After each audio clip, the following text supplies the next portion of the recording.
Donc, une planification stratégique, pourquoi? Bien, c'est pour relever des défis en concertation.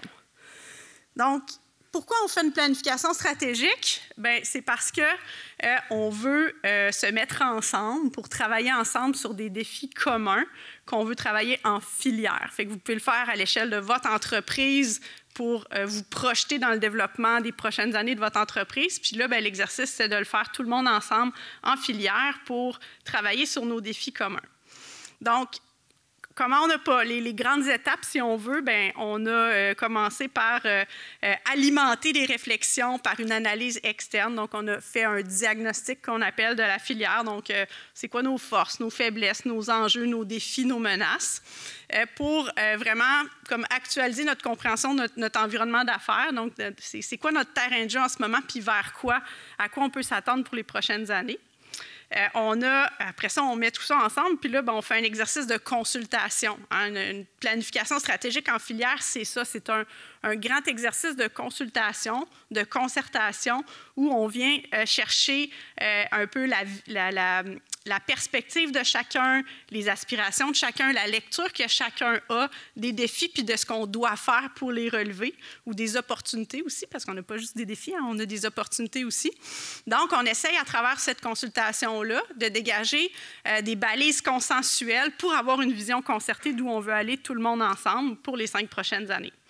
Puis quand nous, après ça, on a pris tout ça, puis bien, on a élaboré le plan stratégique comme tel, avec un plan d'action pour les 5 prochaines années, puis des outils de mise en œuvre qu'on met entre les mains de votre groupe là, pour être capable de dire, bien, OK, on se donne un plan de match, mais encore faut-il le mettre en œuvre, suivre son avancement, s'assurer qu'on a des cibles puis qu'on les atteint au fil du temps.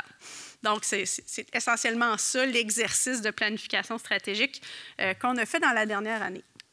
Fait que concrètement, dans les étapes, bien, en février dernier, j'étais ici pour le démarrage. On a fait le diagnostic. De mai à juillet, bien, on a fait toute une série d'entretiens individuels avec les différents intervenants de la filière. On a fait des entretiens en groupe aussi avec avec des groupes de producteurs. On vous a consulté, les producteurs et productrices, au moyen d'un sondage web. Peut-être que vous vous souvenez d'y avoir répondu. On a dû vous relancer environ 45 fois pour avoir le meilleur taux de réponse possible. Finalement, vous avez été tout près d'une 50aine là, à répondre à ce sondage-là. Et on a fait un exercice qu'on appelle de consultation élargie. On s'est regroupé une journée avec une trentaine de personnes. C'était le 10 juillet, si ma mémoire est bonne, pour justement faire un exercice de se projeter dans l'avenir. Fait qu'il y avait plusieurs transformateurs, plusieurs producteurs, des conseillers, des membres soit de MAPAC, Agriculture Canada. Donc, une trentaine d'intervenants qui étaient là, qui s'est rassemblés pour réfléchir ensemble et travailler ensemble. Fait qu'il y en a peut-être certains, parce qu'il y en a plusieurs qui sont présents ici parmi vous, qui pourront témoigner de cet exercice-là, qui, je pense, a été fort apprécié et fort productif. Puis ensuite, comme je vous disais, on a tout mis ça ensemble pour déposer le plan d'action cet automne. Et puis, bien, je vous reviendrai un petit peu plus tard là, sur les prochaines étapes, parce que, comme je vous dis, c'est la fin de l'exercice de planification stratégique, mais c'est le début de sa mise en œuvre pour les 5 prochaines années. Donc, peut-être se dire, bien, c'est qui ça, la filière? Hein? On dit planification stratégique en filière. Bien, la filière, c'est d'abord et avant tout le secteur de la production et de la transformation avec les fournisseurs d'intrants et qui sont appuyés par des services conseils, un appui institutionnel, MAPAC, AAC, etc. Et toute l'infrastructure de recherche et transfert, donc que ce soit au niveau de bleuetières de recherche ou des institutions d'enseignement. Puis tout ça, pourquoi? Bien, pour vendre notre produit à des acheteurs locaux et internationaux et à des consommateurs. Puis dans le cas de notre filière, bien, le plus proche où on est allé, l'intervenant le plus près de nos acheteurs transformateurs qui fait partie de la filière, c'est évidemment l'Awabana qui regroupe, là, dans le fond, les activités de promotion au niveau de la production et de la transformation, la promotion qu'on décide de faire ensemble. Donc, tout ce beau monde-là fait partie de notre filière du bleuet sauvage du Québec. Puis là, je dis du Québec, c'est important parce que l'exercice de planification stratégique visait l'ensemble de la production de bleuets sauvage du Québec et ce n'était pas une planification qui était strictement régionale. Donc, il y a un siège minimalement sur la table filière là, qui est réservé à un représentant des producteurs hors plan conjoint, parce qu'on est vraiment dans une perspective là, provinciale au niveau de la filière et de la planification stratégique. Donc, je vous disais tout à l'heure, un des éléments qu'on fait qui est important quand on fait une planification stratégique, bien, on veut développer une vision consensuelle d'où on veut aller et des valeurs aussi consensuelles sur comment on veut y aller. Donc, c'est vraiment ça que nous dit une vision. Ça nous dit c'est quoi notre aspiration, c'est quoi, quelle destination on veut atteindre ensemble, et les valeurs, bien, comment on veut se rendre dans cette destination-là ensemble. Alors, roulement de tambour. Voici la vision et les valeurs de la filière du bleuet sauvage du Québec pour l'horizon 2029. Donc, puis ici, on a des mots là, qui sont particulièrement importants. Donc, la filière québécoise du bleuet sauvage produit et commercialise un fruit distinctif, répondant aux plus hauts standards de qualité, assurant la pérennité des entreprises et contribuant au développement durable des communautés et des territoires. Donc, je vous laisse digérer cette vision, parce que tous ces mots-là, dans le fond, c'est qu'on va essayer à travers notre plan d'action, nos objectifs qu'on va se donner, de dire, OK, comment on peut atteindre cette vision-là, tout le monde ensemble, qu'est-ce qu'il faut qu'on fasse ensemble pour atteindre cette vision-là. Et comment on veut le faire? Bien, c'est via la collaboration, via de l'innovation, du respect et de l'excellence. Donc, c'est les 4 valeurs qui guident comment on veut mettre en place nos actions, puis qu'on va pouvoir se rappeler au fur et à mesure de la mise en œuvre de notre planification stratégique en disant, mais est-ce qu'on est en train de vivre les valeurs qu'on s'était dit qu'on voulait vivre ensemble? Donc, ce fameux plan stratégique, entrons dans le vif du sujet. Donc, le plan a 4 grands axes stratégiques. Fait que nos axes stratégiques, c'est les grands thèmes sur lesquels on dit qu'il faut mettre l'accent, qui sont nos grands éléments importants. Premier thème, la coordination de la filière. Donc, pour structurer la concertation de la filière, améliorer le partage d'informations et améliorer la collaboration. Deuxième axe stratégique, important, évidemment, la profitabilité de l'industrie. Donc, pour assurer sa compétitivité et sa durabilité face aux multiples défis d'aujourd'hui et de demain. Notre troisième axe stratégique, la promotion et le positionnement. Donc, pour rehausser la notoriété du bleuet sauvage, hein, on en a abondamment parlé là, depuis le début de l'après-midi et peut-être même le matin, je n'y étais pas, désolée, et faire valoir ses caractéristiques distinctives. Donc, on a parlé de l'importance de se différencier. Pourquoi? Bien, augmenter ultimement sa consommation. Et le quatrième axe stratégique de la planification stratégique, c'est la relève de l'industrie pour assurer la pérennité de la filière en attirant les talents et la relève. Donc, on va les passer un après l'autre. Ce que je vais faire, c'est que je vais vous présenter pour chacun une brève mise en contexte, puis avec quelques actions phares. Peut-être vous dire qu'au total, on a, à travers ces 4 axes stratégiques-là, il y a 12 grands objectifs stratégiques qui ont été identifiés, puis il y a 41 actions qui ont été identifiées aussi. Je ne vais pas vous les présenter une après l'autre parce que vous allez trouver ça long. Puis tantôt, on m'a dit qu'il y en avait qui avaient vraiment peur de s'endormir pendant les présentations. Donc, j'espère que jusqu'à maintenant, ça va. Oui, oui. Les tannants de Laurie, là, ils sont assis juste là. Donc, alors, je continue. Je ne veux pas partir de chicane, là, quand même. Donc, ici, ce que vous avez, dans le fond, c'est le résumé du plan stratégique avec nos 4 axes stratégiques que je vous disais et nos 12 objectifs. Donc, on va les passer un après l'autre juste pour se dire un peu qu'est-ce qu'il y a là-dedans. Puis après, bien, vous pourrez me poser des questions si vous voulez que j'approfondisse un point ou l'autre. Évidemment, il y a beaucoup de travail derrière tout ça et comme je vous disais, 41 actions que je ne vais pas toutes vous présenter. Donc, premier axe, la coordination de la filière. On a 2 grands objectifs stratégiques dans cet axe-là. Donc, premièrement, évidemment, assurer une coordination forte au sein de la filière et, deuxièmement, améliorer le partage d'informations, la collaboration et la communication entre les acteurs de la filière. Ce n'est pas pour rien que cet axe-là est le premier du plan stratégique, parce que ça représente vraiment les fondations de ce qu'il faut mettre en place ensemble pour être capable de bien travailler ensemble. On sait qu'on a un historique de relations qui n'a pas toujours été facile dans le secteur, puis là, bien, il y a vraiment un souhait commun et partagé de bâtir vraiment une concertation, puis de réussir à travailler ensemble en collaboration sur nos sujets d'intérêt commun. Donc, comme je disais, un véritable désir de travailler ensemble de la part de tout le monde. Puis ça a été vraiment dit et affirmé par chacun. Et la nécessité de se concerter et de partager l'information pour affronter les défis. Si on travaille chacun en silo, bien, on ne va peut-être pas y arriver aussi bien que si on met nos forces ensemble. Donc, les actions phares pour cet axe stratégique-là, bien, première action, c'est de créer une table filière permanente. Donc, cette table-là va tenir sa première rencontre pas plus tard que demain. Donc, elle a été formée. C'est la première action qu'on voulait mettre en place au niveau de la planification stratégique. C'est se donner une structure permanente et constante, donc permanente, constante dans le temps, où ce dialogue-là, cette concertation-là, un lieu de concertation qui va pouvoir être utilisé par les membres de la filière et qu'on va pouvoir faire vivre. Donc, deuxième action phare, c'est que ce plan stratégique-là, bien, il faut impliquer les gens, les premiers concernés, c'est-à-dire producteurs et transformateurs. Donc, il y a un souhait, à travers les actions du plan stratégique, d'augmenter la participation des producteurs et des transformateurs sur les différents comités multipartites qu'on va mettre en place là, dans le cadre de la table filière.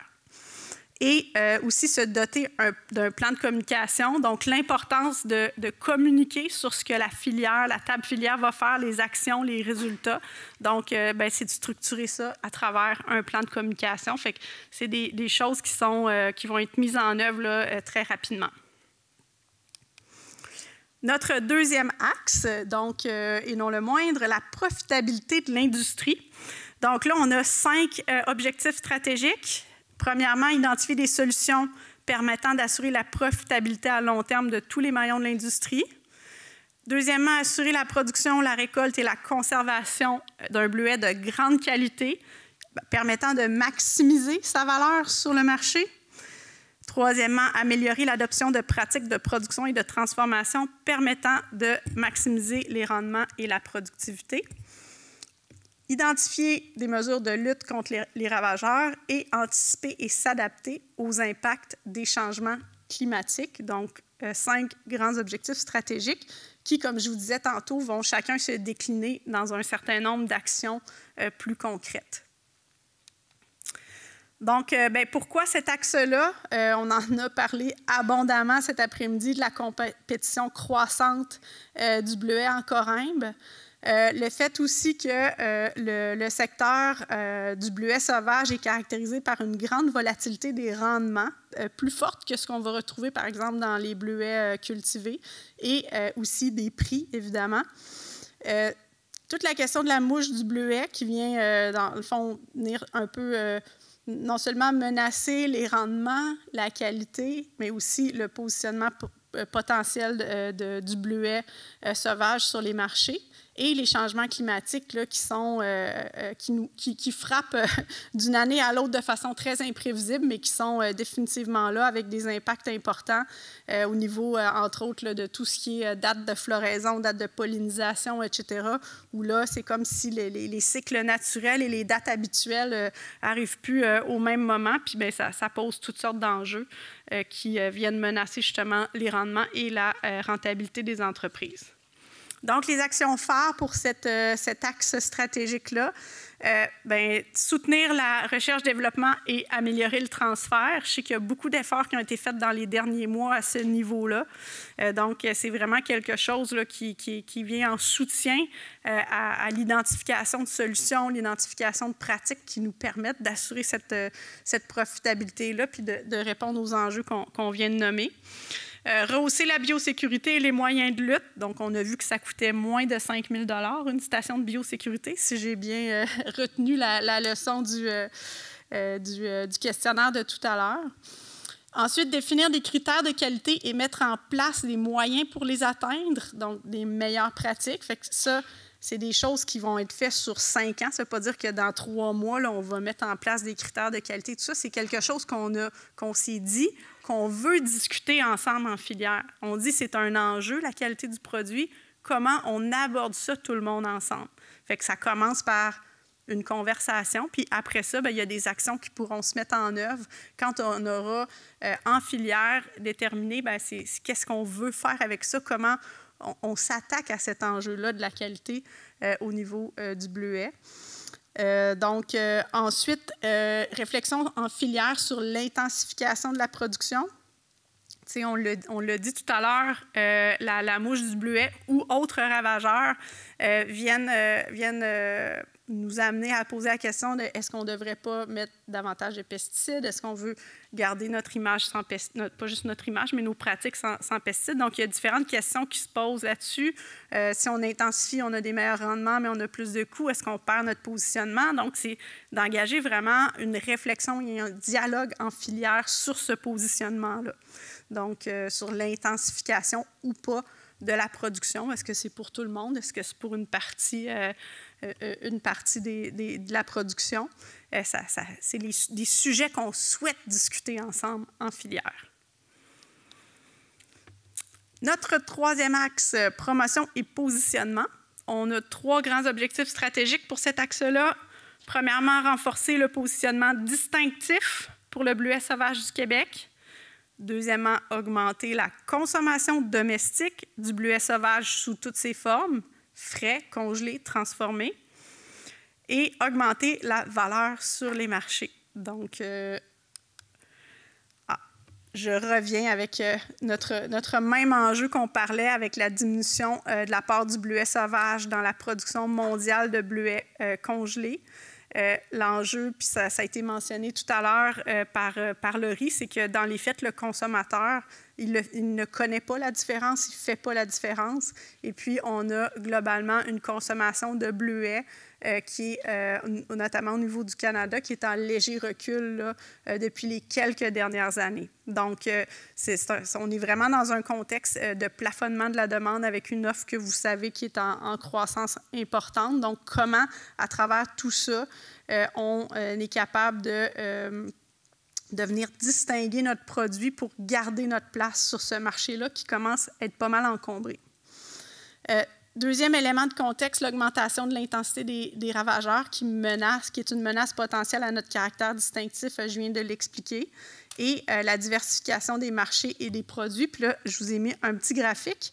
C'est un graphique, en fait, on se copie entre nous sans même le savoir. Donc, le fameux graphique de Gilbert que vous avez sur votre gauche en bas, donc avec l'évolution de la production de bleuets cultivés versus de bleuets sauvages. Donc, vous êtes maintenant, le bleuet sauvage, c'est à peine 8 % de la production mondiale. Donc, fait que 8 %, c'est qu'on est noyé dans une grande quantité de bleuets, mais ça veut dire qu'il y a peut-être une niche aussi qu'on peut occuper en étant un plus petit joueur. C'est de se distinguer puis d'occuper une niche pour justement se distinguer de l'ensemble de la commodité. Donc, il y a du potentiel là.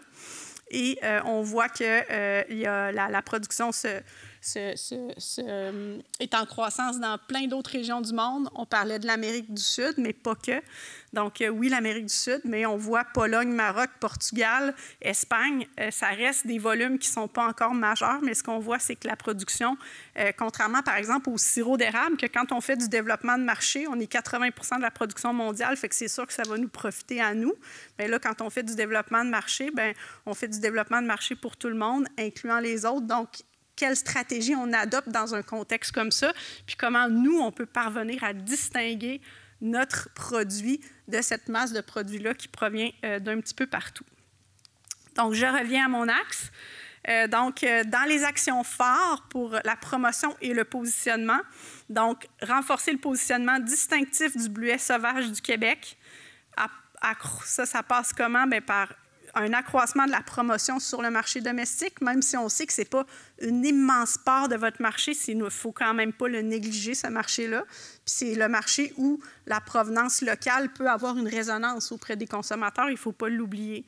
Donc, fait qu'on parle beaucoup d'autonomie alimentaire et tout ça, comment on peut profiter de ces attraits-là ou de ces propriétés-là qui sont appréciées d'un certain nombre de consommateurs, comment on peut en faire bénéficier notre secteur. Autre élément, bien, explorer en filière les opportunités de positionnement en termes de filière responsable, d'identification géographique. Donc là, on n'est pas dans la décision, on est dans l'exploration. Fait qu'on veut innover, on dit là, il faut faire du développement de marché, on l'a dit tantôt, mais ça, c'est des moyens. Fait que c'est des moyens qui vont être explorés en filière à travers la planification stratégique. Ensuite, soutenir les initiatives visant le développement de la deuxième et de la troisième transformation. Donc, il ne faut pas bouder nos options. On a le bleuet frais, on a le bleuet congelé, même si le bleuet frais, c'est marginal dans le bleuet sauvage. Bien, la deuxième, troisième transformation, c'est aussi des façons de valoriser notre produit. Donc, c'est l'idée de venir soutenir ces initiatives-là. Et bien, poursuivre la participation à la Wabana, qui est encore vu comme un véhicule là, de promotion pour le produit. Puis là, bien, on en a parlé tantôt, entre la distinction québécoise, la Wabana, qui est l'ensemble du bleuet sauvage nord-américain. Qu'est-ce qu'on se donne comme stratégie à travers tout ça? Comment on peut positionner notre produit en complémentarité avec ce qui existe déjà? Notre quatrième axe, la relève de l'industrie. Donc, ici, on a deux grands objectifs stratégiques. Mettre en place des conditions pour assurer la relève de la production. Et deuxièmement, améliorer l'attractivité des métiers dans la filière pour mieux se prémunir contre la pénurie de main-d'œuvre. C'est quand même un enjeu. Ce sont des enjeux qui ne sont pas faciles parce que c'est des enjeux sur lesquels on a quand même assez peu de pouvoir. En la démographie, là, on peut pas, j'ai pas de baguette magique pour susciter un baby-boom, puis vous non plus. Donc, pourquoi cet axe-là? Bien, on sait que dans les dernières années, avec les prix qui étaient plus faibles et tout ça, le contexte a été relativement peu favorable aux projets de relève. Je pense au taux d'intérêt aussi, évidemment. L'âge moyen des propriétaires de bleuetières est élevé et des travailleurs, je dirais aussi. Qu'est-ce que ça veut dire? Bien, ça veut dire qu'il y a beaucoup de transferts qui sont à venir, autant en production que chez les professionnels. Donc, quand on parle de pénurie de main-d'œuvre ou de relève et tout ça, on parle au niveau, il faut penser à la propriété des entreprises, mais il faut aussi penser à tous les professionnels qui œuvrent dans notre secteur, les travailleurs également, où là, il y a une relève professionnelle à préparer aussi. Puis pourquoi? Bien, on veut faire ça? Parce qu'on veut maintenir l'expertise, le haut niveau d'expertise qu'on a dans notre secteur. Donc, bien, il y a des enjeux par rapport à ça, entre autres des questions qui se posent sur l'intérêt de la jeune génération. Donc, les jeunes. Et oui, on se pose la question ici. Il semble qu'il y a un moins grand intérêt de la jeune génération. Fait que comment parvenir à les intéresser? Qu'est-ce que ça veut dire pour notre secteur? Comment on s'attaque à cet enjeu-là pour être sûr d'assurer la pérennité de nos entreprises et des transferts qui vont devoir être faits? Puis, on a parlé aussi tantôt là, de la perte d'importance de la cueillette en forêt. Donc, les actions phares pour ce quatrième axe stratégique, bien, premièrement, c'est de savoir de quoi on parle. C'est quoi? Quantifier plus concrètement les besoins de main-d'œuvre aux différents maillons. Sont où nos besoins? C'est quoi leur ampleur? Puis ça va déjà nous aider à avoir un portrait un petit peu plus factuel de la situation. Mettre en place des actions pour promouvoir les métiers et l'image du secteur. Il y a une grosse partie de la production de bleuets sauvages, évidemment, qui est faite dans la région ici. Donc, l'image du secteur, des fois, c'est plus facile d'avoir justement une promotion de l'image du secteur quand on est plus concentré géographiquement. Fait qu'il faut peut-être le voir aussi comme une opportunité. Fait que, tu sais, c'est continuer à travailler là-dessus pour faire connaître le secteur, puis des fois, projeter une image peut-être plus positive. Puis ça, c'est pas juste pour le secteur des bleuets, on le voit dans beaucoup d'autres secteurs. Donc, c'est donner le goût, transmettre la passion pour le métier. Donc, on est tous, dans le fond, des ambassadeurs. Fait que c'est important d'en être conscient puis d'agir en conséquence. Et finalement, continuer d'explorer les possibilités de mécanisation et d'automatisation. Puis là, on pense ici pas que, mais entre autres dans le secteur biologique, là, où on a un besoin de main-d'œuvre qui est plus grand, fait que ça ne règle pas tout, la mécanisation et l'automatisation, mais comme on dit, ça l'aide. Donc, encore là, ne pas se priver de nos options. Et puis, c'est ça, de continuer là, à soutenir ces initiatives-là. Puis c'est peut-être pas parfait en ce moment, mais il y a moyen d'améliorer puis de continuer à utiliser ces outils-là pour les développer pour qu'ils viennent solutionner nos enjeux au niveau de la main-d'œuvre. Donc, c'est les 4 axes et certaines actions phares de la planification stratégique. C'est votre plan de match comme filière pour les 5 prochaines années. Comme je disais tout à l'heure, demain, il va y avoir la première réunion de la table filière, donc qui va se tenir à Alma. C'est quand même un moment qu'il faut souligner parce que c'était pas évident là, que cette table filière-là permanente allait pouvoir voir le jour. Fait que c'est, je pense, un premier accomplissement important de l'exercice de concertation qui a duré tout au long de l'année. Je peux vous dire que les membres de la table filière sont engagés, positifs, désireux de travailler ensemble. Il y a un beau dialogue qui s'est mis en place. Donc, moi, je suis très, très confiante là, pour la mise en œuvre de ce plan-là. Aujourd'hui, c'était une première activité de communication sur le plan. Mais dès demain, il y a un plan d'action très concret qui va être mis en place, qui va être discuté pour sur quoi la table filière va travailler dans la prochaine année. Probablement la création de comités. Peut-être que certains d'entre vous seraient sollicités pour y prendre part. Donc, c'est ça, c'est lancé, c'est un moment important. Moi, je vous invite à continuer à surfer sur cette vague-là, puis c'est important, la concertation. Vous allez être capable d'affronter vos défis en collaborant de façon peut-être plus efficace. Puis là, on a les fameux tarifs, hein, fait que ça nous donne une structure justement où on peut se parler rapidement de comment on va s'attaquer à cet enjeu-là. D'ailleurs, demain, il va y avoir un partage d'informations sur ce que tout un chacun fait par rapport à ça pour mettre ensemble nos forces et être capable de parler d'une seule voix, là, que ce soit face aux autorités ou autres. Donc, fait que longue vie à la filière. Je vous souhaite bonne chance avec le plan stratégique. Merci.